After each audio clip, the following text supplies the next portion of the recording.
Hey Sarah, I got your message saying you were having some problems understanding autosomal dominant and recessive disorders. So I figured I'd do a little quick video and help explain it to you.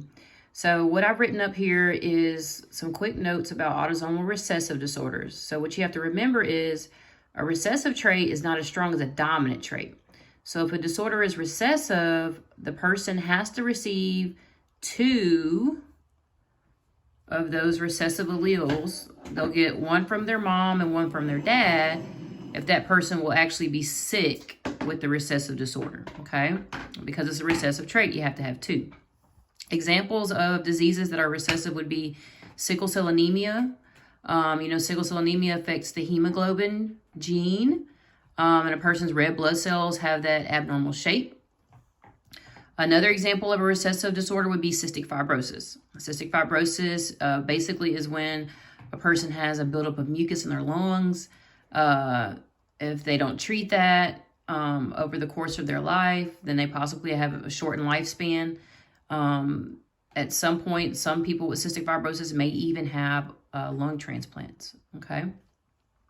So another thing with recessive disorders is the parents can be perfectly healthy because it's recessive. So if the parents are perfectly healthy, that means they are heterozygous. The parent can have a dominant, which is a healthy gene for the trait, and they could also have a recessive. So we call them carriers for this recessive disorder.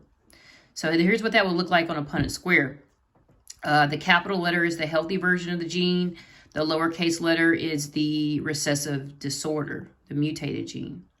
So this parent here across the top, we'll say it's mom. She is a carrier of the recessive trait. She has a normal healthy gene, big letter, and then she has the recessive disorder, small letter. The other parent is the same thing. So we'll say this is the father. He has a normal healthy gene, and he has the recessive gene for cystic fibrosis. So if they have children, this is the probability or what could possibly happen with the children they have. They have a 75% chance of having healthy children.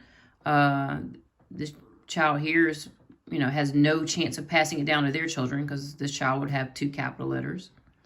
These two, this 50% chance, have a 50% chance of having children that carry the recessive trait. Those children will not be sick, but there's a chance that they can pass the trait down to their children.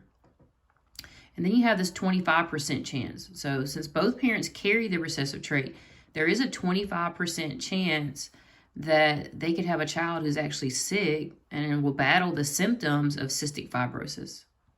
So this is how recessive disorders work. I'll make another video to explain dominant. I hope this helped you out with recessive though. Just send me a message if you still have questions about recessive. Thank you.